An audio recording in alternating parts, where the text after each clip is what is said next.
Hola, buenas, bienvenidos a Escuela PCE. Hoy vamos a corregir el examen de Química perteneciente a la convocatoria de mayo de las pruebas de competencias específicas 2021. Vamos a empezar corrigiendo la parte tipo test o de selección múltiple, donde tenemos 15 preguntas de las que debíamos haber escogido 10. Vamos con la primera. En la primera pregunta nos dicen, ¿cuál de las siguientes configuraciones electrónicas corresponde a un metal alcalino térreo? Si hablamos de un metal alcalino térreo, hablamos de un metal que pertenece al grupo 2, cuya configuración electrónica debe acabar en S2. Por lo tanto, la única configuración que encaja es la B, que sería la respuesta en este caso. En la pregunta número 2 nos dice que cuál de los siguientes compuestos orgánicos se comporta como base. Y de las dos primeras opciones vemos claramente que se comportarían o se podrían comportar como ácido. En cambio, en la C tenemos una amina, un compuesto nitrogenado, que sí se puede comportar como base aceptando protones. Por lo tanto, la correcta sería la C.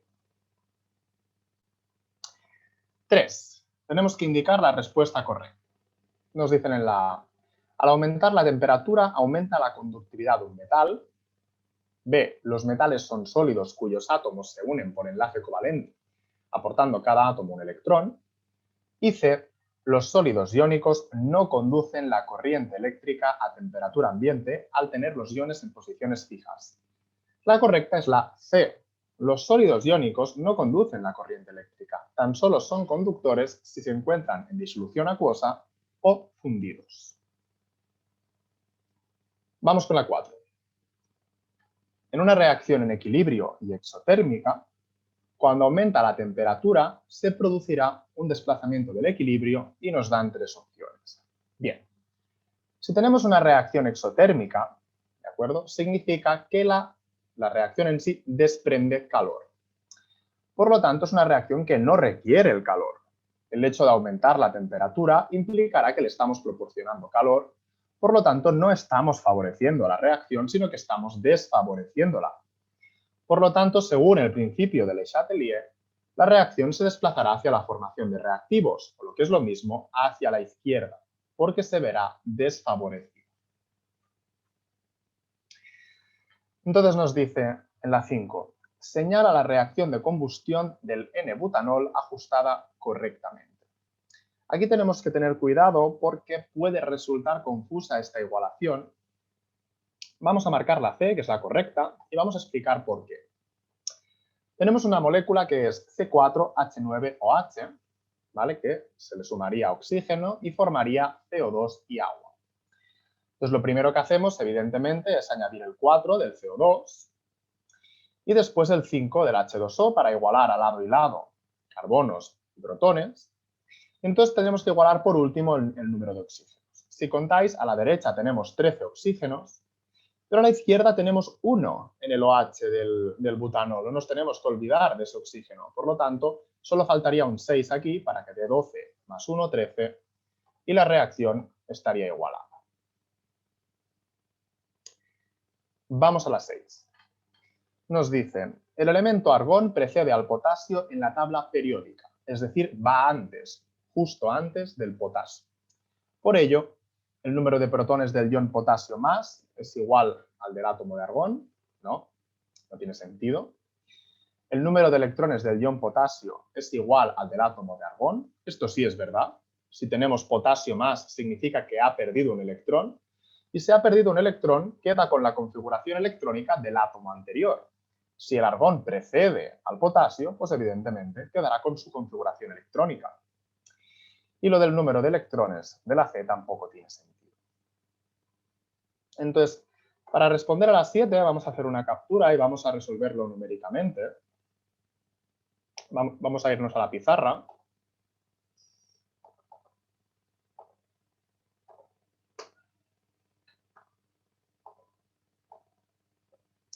Y en la 7 nos dice que tenemos una disolución de amoníaco, por lo que tendremos NH3, que al reaccionar con agua se descompone en NH4+, más OH menos. Por lo tanto, en este equilibrio necesitaremos saber el OH, que si el pH es de 11,5, el pOH será de 2,5. Y necesitaremos saber pKb, porque esto viene determinado por una constante básica. Si pKa del amonio es 9,24, el pKb del amoníaco será 4,76. Por lo tanto, a partir de aquí, según la relación logarítmica que hay entre la constante y su pK, podremos determinar que 10 elevado a menos 4,76 será igual a la Kb, esto es 1,74 por 10 a la menos 5. Y del mismo modo, sabremos que 10 elevado a menos 2,5 será igual a la concentración de OH-. Por tanto, la concentración de OH- será igual a 3,16 por 10 a la menos 3. A partir de aquí podemos establecer una tabla de equilibrio donde tendremos el NH3, NH4+, OH-. Tenemos una concentración inicial, bueno, aquí tenemos las concentraciones iniciales, de aquí las concentraciones en equilibrio. La concentración que tenemos inicial de NH3 no la sabemos, nada y nada. Aquí tenemos concentración menos X, se forma X y X. Y sabemos, por definición, que la constante básica va a ser igual a las concentraciones del NH4 y el OH, es decir, X al cuadrado, dividido entre la concentración del NH3. Como hemos encontrado la concentración de OH, sabemos X, que es 3,16 por 10 a la menos 3, y gracias a pKb también tenemos la constante, que es 1,74 por 10 a la menos 5. Entonces, a partir de aquí podemos establecer lo siguiente. 1,74 por 10 a la menos 5 es igual a 3,16 por 10 a la menos 3 a la 2, dividido entre la concentración inicial menos 3,16 por 10 a la menos 3. Y si resolvemos esto, que es una ecuación sencilla de primer grado, encontramos que la concentración inicial que teníamos de amoníaco era de 0,58 molar. Lo que nos indica que la respuesta correcta era la B.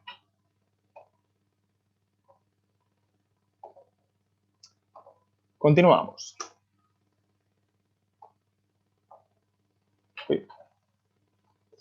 En la 8 nos dice, indica la respuesta correcta. ¿Cuántos orbitales tiene un átomo en el séptimo nivel de energía n igual a 7? Hay una relación directa entre el número de orbitales y el nivel en el que se encuentra, que es igual a n a la 2. Es decir, el número de orbitales que tenemos en un determinado nivel es n a la 2, por lo tanto, la respuesta correcta es C, 49.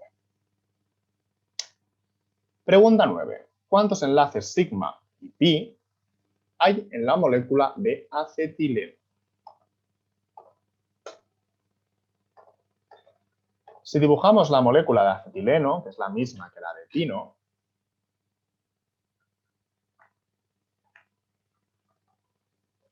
nos piden los enlaces de toda la molécula, no solo de un carbono. Por lo tanto, sabemos que los enlaces que se hacen sencillos o los primeros que se establecen son todos sigma. Por lo tanto, en esta molécula tenemos 3 enlaces sigma. Y a partir de aquí sabemos que los que se forman, el doble y el triple, a partir del simple, son enlaces pi. Por lo que tenemos 2 enlaces. Entonces, la respuesta correcta sería la C, 3 enlaces sigma y 2 pi. En el caso de que nos pidieran uno de los átomos o uno de los carbonos de la molécula de acetileno, la respuesta correcta, evidentemente, sería la B, 2 sigma y 2 pi. Vamos con la redox de la 10. nos dicen, teniendo en cuenta los siguientes potenciales estándares de reducción, ¿cuál será el potencial de la reacción que se muestra a continuación? Bien, según lo que nos están diciendo aquí, el potencial de reducción del estaño es más alto que el del cromo, por lo tanto, espontáneamente se produciría una reducción del estaño. Sin embargo, en la reacción que nos están dando, vemos cómo el que se reduce es el cromo. Entonces, en estas condiciones, el que estaría en el cátodo sería el cromo, el que estaría en el ánodo sería el estaño. El potencial o la diferencia de potencial de una reacción se mide como el potencial del cátodo menos el del ánodo. Por tanto, tendríamos menos 0,41 menos 0,15. Y esto nos da la B, menos 0,56 voltios, lo que implica que no es una reacción espontánea y para que ocurriese necesitaríamos una electrólisis.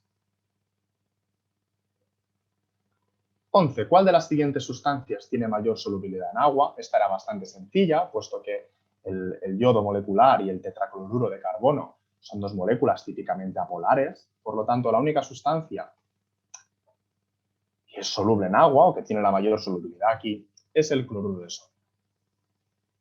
Es un compuesto iónico. 12.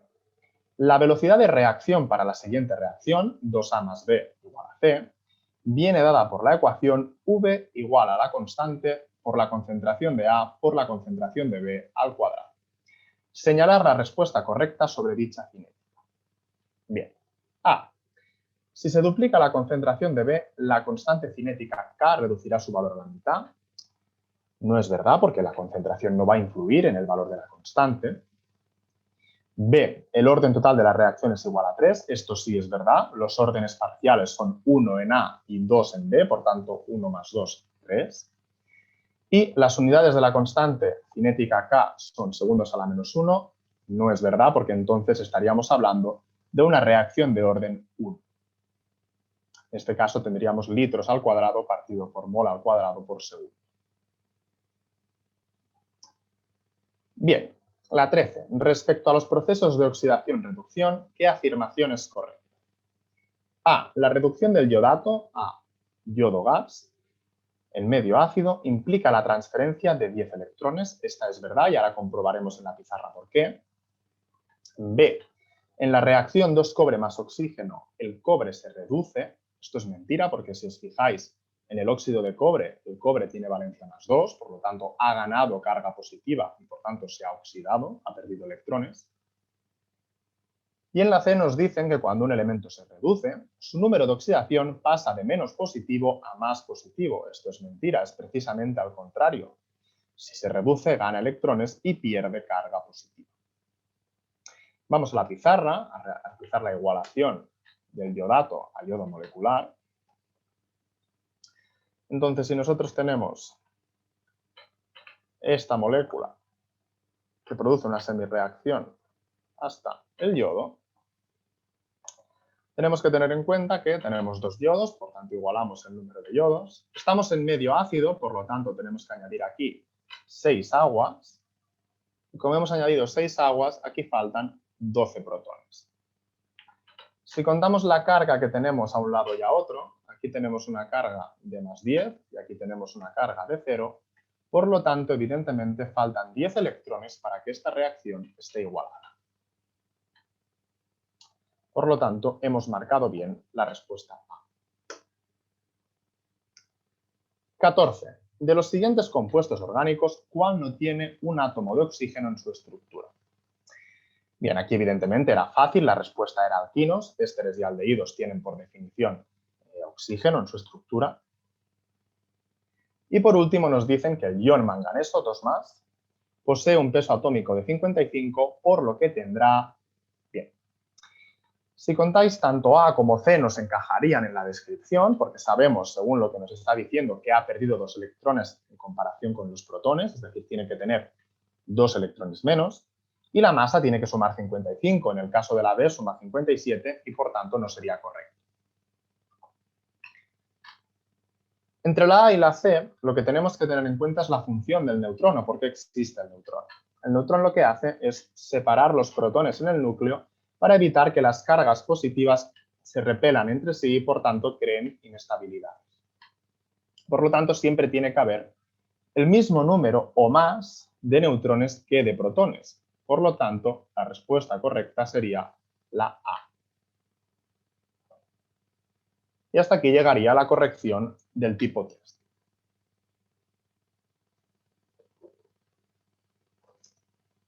Vamos con las preguntas de desarrollo. Pregunta número 1. Nos dice, los elementos A y B tienen en sus últimos niveles las configuraciones 4s2, 4p6, 5s1 y 3s2, p6, d10, 4s2, 4p4. La primera pregunta nos dice que justifiquemos si la A es metal o no metal. Bien. Los metales en sí acaban en una configuración SX, como es el caso de A, acaban en una configuración 5s1, por lo que podemos decir que se trata de un alcalino, es un metal del grupo 1. Por lo tanto, evidentemente sí, es un metal. Nos preguntan también qué elemento tendrá mayor afinidad electrónica. ¿Qué podemos decir? Podemos decir que B acaba en una configuración 4s2p4, con lo cual está en el grupo 16. A medida que avanzamos en un periodo, el elemento gana afinidad electrónica. Esto se debe a que la carga nuclear efectiva es mayor a medida que avanzamos en un periodo. Y por lo tanto, el núcleo tiene más fuerza para atraer a los electrones. Por lo tanto, podríamos justificar con esto que B tendrá una mayor afinidad electrónica que A, que de hecho tiene todo lo contrario. A tiene tendencia a ceder el electrón, carácter metálico. Y en C, cuando nos dice qué elemento tendrá mayor radio atómico, aquí lo que podríamos justificar, si vamos a la pizarra,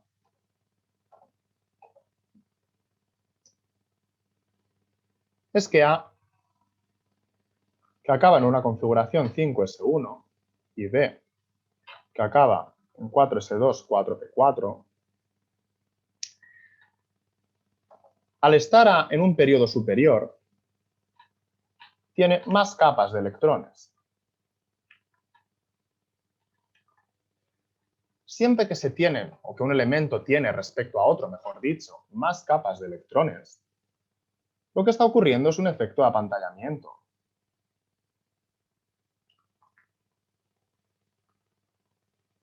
¿En qué consiste este efecto de apantallamiento? Consiste en que las capas inferiores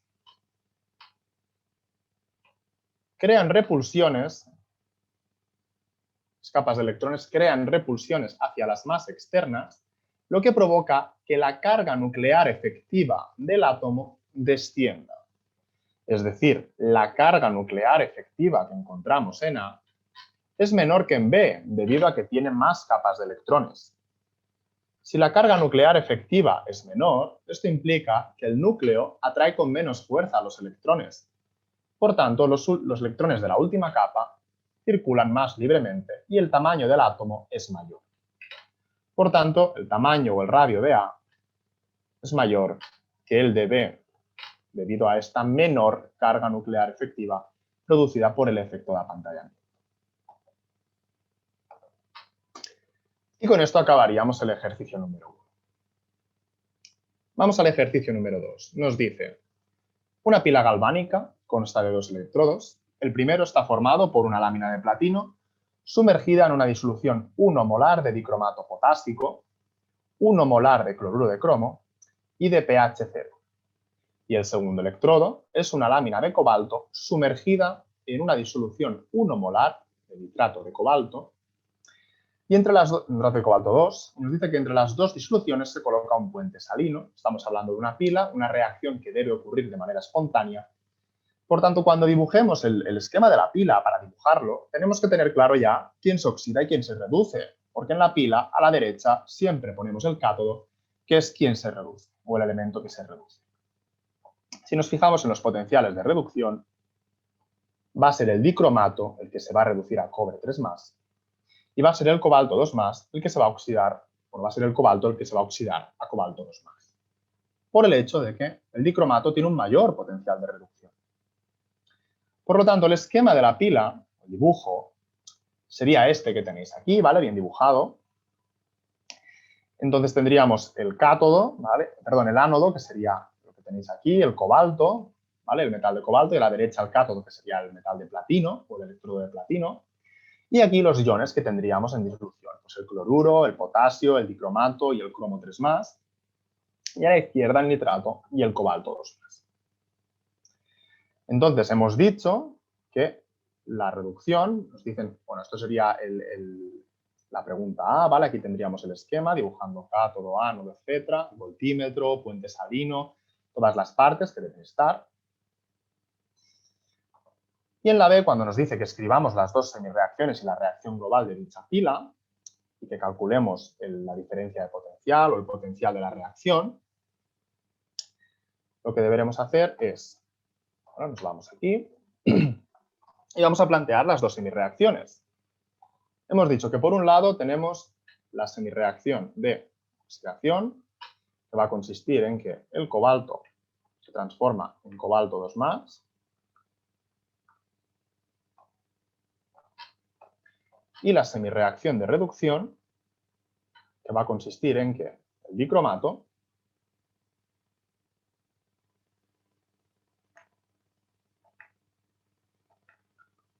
se transforma en Cr3+.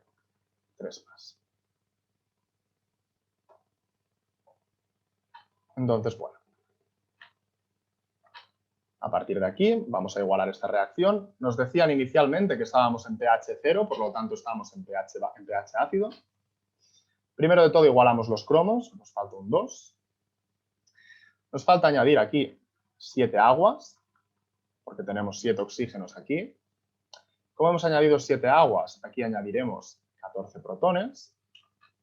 Y ahora nos faltará igualar el número de electrones. Arriba ya lo hemos hecho, hemos añadido el 2 para igualar la carga lado y lado. Ahora aquí tenemos una carga de más 12 y aquí tenemos una carga de más 6. Por lo tanto, aquí falta añadir 6 electrones. Como estamos en una reacción redox, no puede ser que de la reacción de oxidación salgan 2 electrones y lleguen 6 a la de reducción. Por lo tanto, falta multiplicar lo de arriba por 3 para encontrar el mínimo común múltiplo. A partir de aquí encontraremos que la reacción global será 3 cobalto más el ion dicromato más 14 protones, que da igual a 3 cobalto 2+, más 2 cromo 3+, más 7 aguas.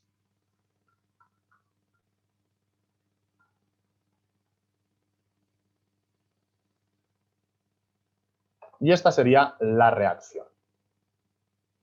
Cuando nos piden el potencial, esta diferencia de potencial de la reacción, será igual al 1,33 que tenemos en el cátodo, menos el menos 0,28 que teníamos del cobalto. El primero es del dicromato, el segundo del cobalto. Si sumamos esto, nos da igual a 1,61. Por tanto, este potencial de la reacción o diferencia de potencial que encontramos en la pila será de 1,61 voltios. Es coherente porque cualquier pila, para ser espontánea, tiene que tener un potencial mayor de 0.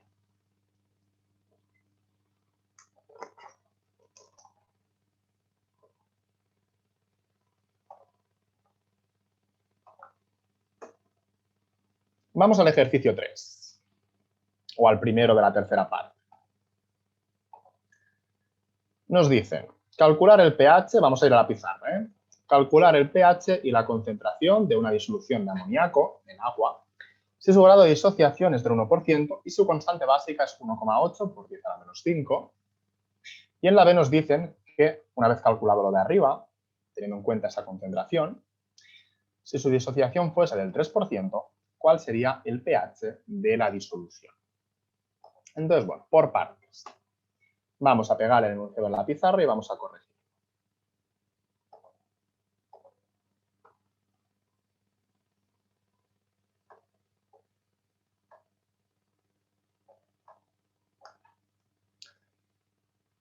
Bien, lo que tenemos es NH3, que entra en agua y produce un equilibrio en el que da lugar a NH4+, OH-. ¿Vale? Entonces podemos hacer una tabla en la que tengamos una concentración inicial, una concentración en equilibrio. Nos faltan datos, pero tenemos el grado de disociación, entonces vamos a poder poner una concentración en equilibrio en función del grado de disociación. Y ahora veremos cómo lo hacemos. Primero de todo, sabemos que si el grado de disociación es del 1%, es lo mismo que decir que es 0,01. Y por definición, el grado de disociación es la cantidad que reacciona dividido entre la concentración inicial. Por tanto, a partir de aquí podemos definir que X es igual a concentración inicial por alfa, y dado que alfa es 0,01, podemos sustituir la variable X por 0,01 multiplicado por concentración inicial. Ahora veréis por qué tiene sentido este cambio de unidad o este cambio de variable. Supongamos que tenemos una concentración inicial de amoníaco, nada de agua, bueno, el agua no lo tenemos en cuenta, nada y nada. La concentración en equilibrio será concentración inicial menos X, nada y nada, perdón, ahora sí, X y X, lo que se está formando, por lo que si sustituimos la X por 0,1 menos CO, tendremos CO menos 0,01 por CO, y aquí 0,01 por CO, y aquí 0,01 por CO. Y esto de aquí es lo mismo que decir 0,99 CO. ¿Qué sabemos? Sabemos que la constante básica, que tiene un valor que nos está dando el enunciado, que es 1,8 por 10 a la menos 5,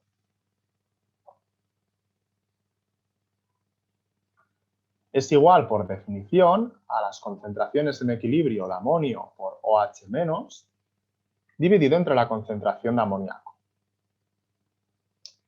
Si sustituimos esto por los valores que tenemos, nos da 0,01 por CO a la 2 dividido entre 0,99 CO. El de abajo se nos puede tachar con 1 de los de arriba, con lo que nos quedaría 1,8 por 10 a la menos 5 multiplicado por 0,99 es igual a 0,01 a la 2 por CO.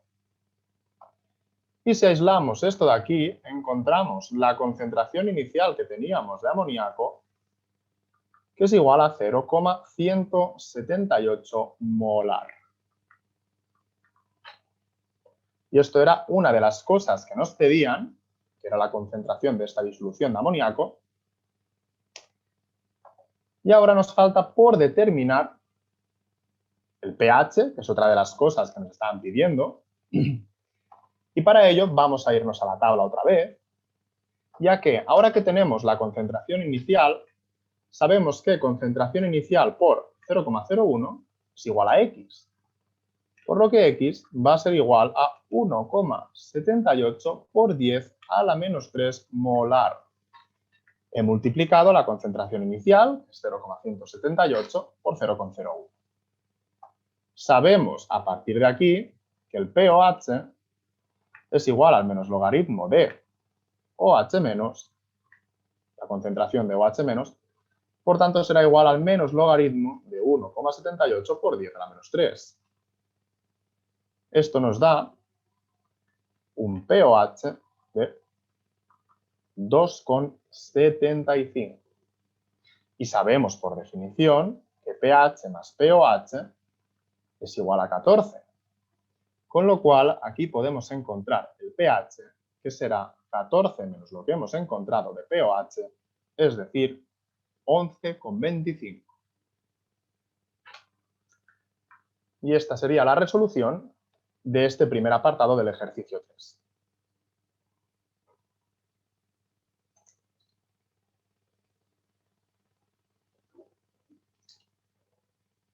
En la B nos preguntan, Si la disociación ahora es del 3%, es decir, tenemos una alfa de 0,03, y la concentración inicial es la misma, es decir, tenemos una concentración inicial de NH3 igual a 0,178 molar, ¿cómo será ahora el pH?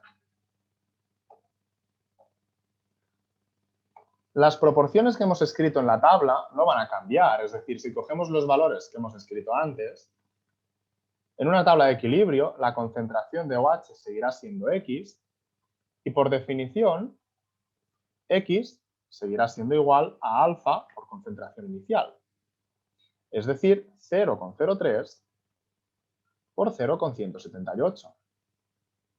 He sustituido los valores que nos están dando. Por lo tanto, a partir de aquí podemos establecer que la concentración de OH-, que es igual a X, que es igual a alfa por concentración inicial, esto por esto, y es igual a 0,03 por 0,178, esto nos da una concentración de 5,34 por 10 a la menos 3 molar. Por lo tanto, podemos establecer que el pOH va a ser igual al menos logaritmo de esta concentración, es decir, 2,3. O si queréis, podemos decir 2,27.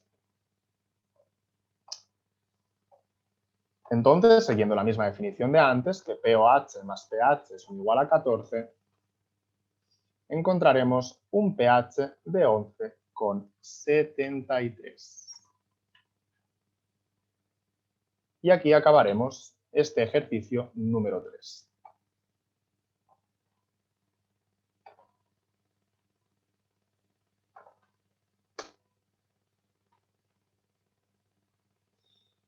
Bien, para acabar vamos a ver el ejercicio este de química orgánica en la que tenemos dos compuestos y nos dice: indique su nombre completo, tenemos que indicar los nombres, y tenemos que señalar cuál de ellos puede presentar o presenta una isomería geométrica y tenemos que dibujar estos isómeros geométricos nombrando cada uno de ellos. Entonces, vamos a la pizarra. Vamos a poner estos compuestos, vamos a nombrarlos. Son alquenos, son bastante fáciles de nombrar, tienen 4 carbonos y el doble enlace lo tiene uno en el carbono número 1, por tanto, but 1-eno. Y en el segundo tenemos el but 2-eno. Estas serían las dos moléculas. Entonces, la isomería geométrica es lo que se conoce como isomería cis-trans. Y es una cosa que se puede dar es un tipo de isomería que se puede dar en alquenos cuando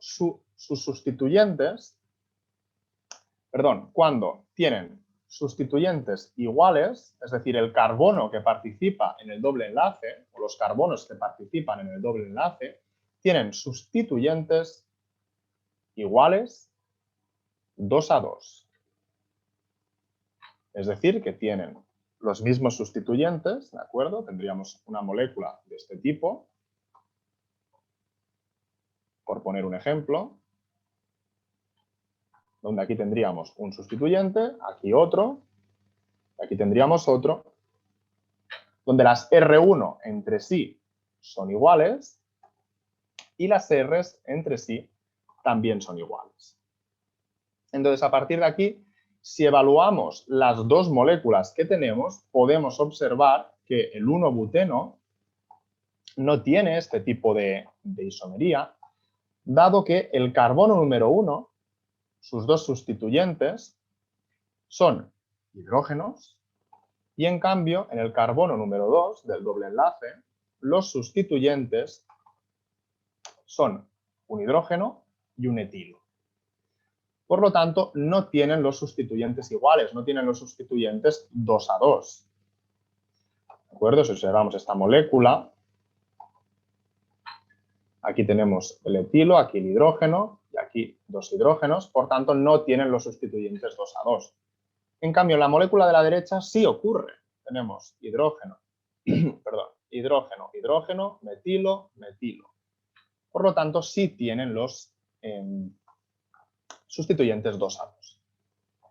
Entonces, tenemos dos formas de encontrar los sustituyentes. Una, que los sustituyentes iguales, es decir, R1 y R1, estén situados, y R, estén situados hacia lados diferentes. ¿Veis? El R1 va hacia abajo y el otro hacia arriba, y las R es igual. Esto es una isomería trans. En cambio, si los sustituyentes iguales van hacia el mismo lado, es decir, la R1 hacia arriba y las R hacia abajo, perdón, y las R hacia arriba, tenemos la isomería cis.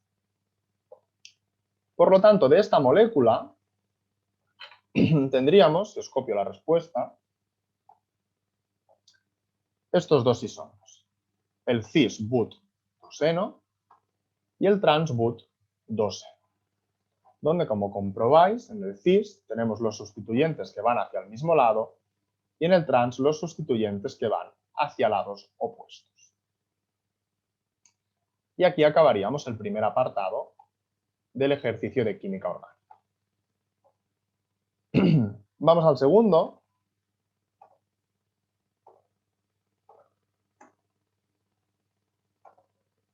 En el que nos preguntaba cuáles serían los productos de la reacción de estos compuestos con ácido bromhídrico y que nombremos dichos productos e indicar si alguno de ellos presenta isomería óptica. Cuando hablamos de isomería óptica, hablamos de, o tenemos que tener en cuenta, que tiene que haber presente un carbono quiral o un carbono asimétrico, es decir, un carbono que tenga los 4 sustituyentes diferentes. Tenemos alquenos, por lo que una reacción, que es lo que nos están proponiendo, con ácido bromhídrico, implica que va a ser una reacción de adición.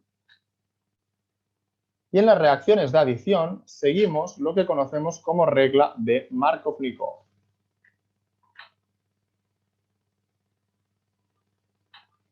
En la regla de Markovnikov, lo que se dice o lo que nos dice la regla es que en este caso del ácido bromhídrico, el protón se añadirá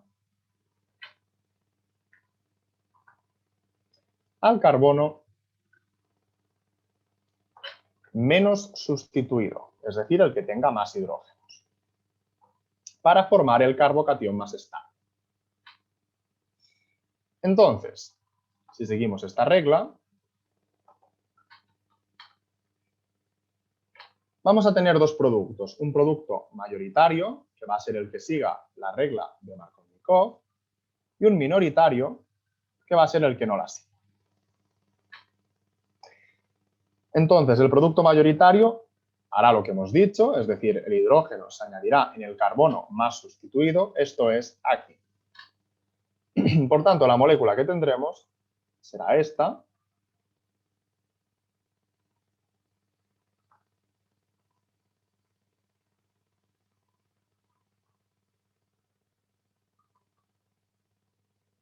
que se conoce como 2-bromobutano.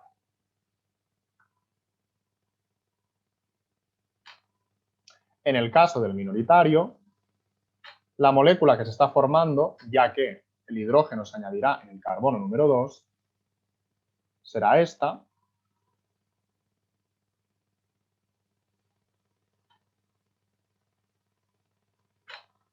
Y aquí tendremos el bromo, por lo que estaremos hablando del 1-bromobutano.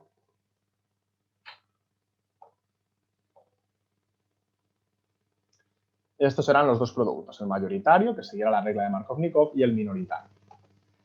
En el minoritario, para tener actividad óptica, para tener una isomería óptica, que es lo que estamos buscando, necesitamos tener un carbono asimétrico, es decir, un carbono que tenga los 4 sustituyentes diferentes. Eso no ocurre en ningún carbono del 1-bromobutano, pero sí ocurre en el carbono 2 del bromobutano. Si os fijáis, los 4 sustituyentes que tiene son diferentes. Por lo tanto, podemos decir que el 2-bromobutano sí tendrá isomería óptica, ya que tiene un carbono quiral o carbono asimétrico. En el caso de la reacción de adición en el butdoseno, aquí dará igual lo que hagamos en el sentido de que la regla de Markov-Nikov no aplicará o aplicará a los dos carbonos debido a que están igual de sustituidos. Por tanto, hagamos lo que hagamos, la molécula que nos quedará en todo momento será esta de aquí, es decir, la misma que hemos obtenido mayoritaria en el otro lado, que es el 2-bromobutano. Por lo tanto, sí tendrá un carbono quiral con 4 sustituyentes diferentes, por lo que sí tendrá isomería óptica.